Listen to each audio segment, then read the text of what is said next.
How Great Thou Art is one of my all-time favorite hymns, and I know I'm not alone in that because apparently How Great Thou Art has been rated. I don't know how scientific this rating system is, but apparently it's considered one of the most well-known and beloved hymns/worship songs the world over.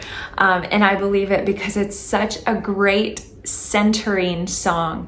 It reminds us to put our eyes on the Lord and His greatness and kind of stop thinking that the world is all about us, you know? For me, this song took on really special significance because I spent most of my life in Ukraine and on the mission field. And you're probably wondering, okay, what does How Great Thou Art have to do with Ukraine? Well, let me tell you. How Great Thou Art was written by a Swede.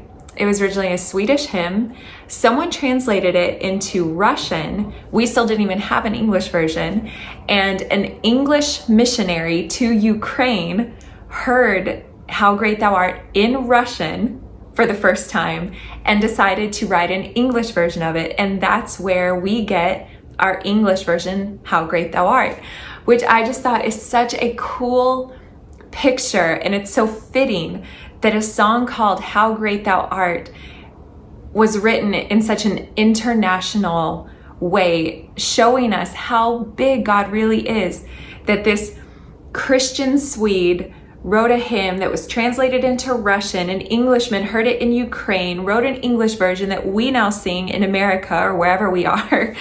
It just is such a cool reminder of how big and outside of everything and within everything God is. This world, it seems like, is just trying to at every turn convince us that we are central, that we are key, that everything is about us.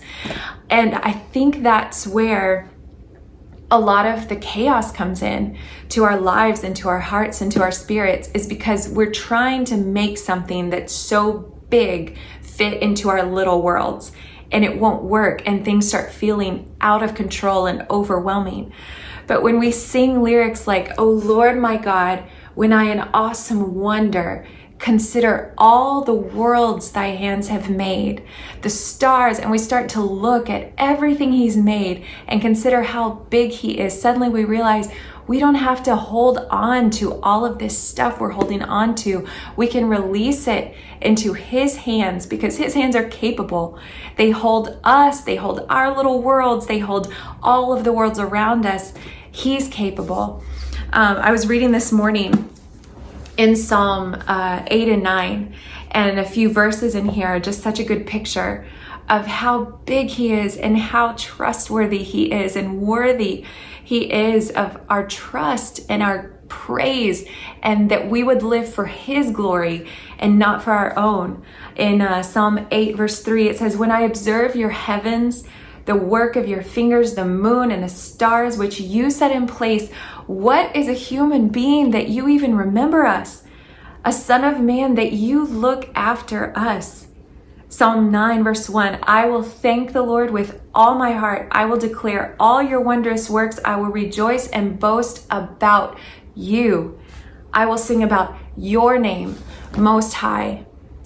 And in a world that just, oh gosh, it just is constantly telling us to seek our glory, the glory for our names, you know, to get more likes and to get more well known, especially for songwriters and singers and, you know, performers, and people who stand on stages, you know, tries to tell us that you just need more glory, more fame, and we lose ourselves in that stuff because that's not what we were created for.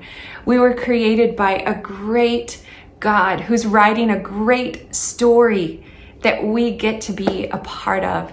And that's such an amazing realization. And when we realize that, everything just like becomes centered and prioritized, and we can rest and relax in the hands of this great God who's holding everything, and we don't have to worry about it or be afraid. Be encouraged today that your story is a part of the story of the greatness of God, and rest in that and release everything into His capable hands. How great Thou art.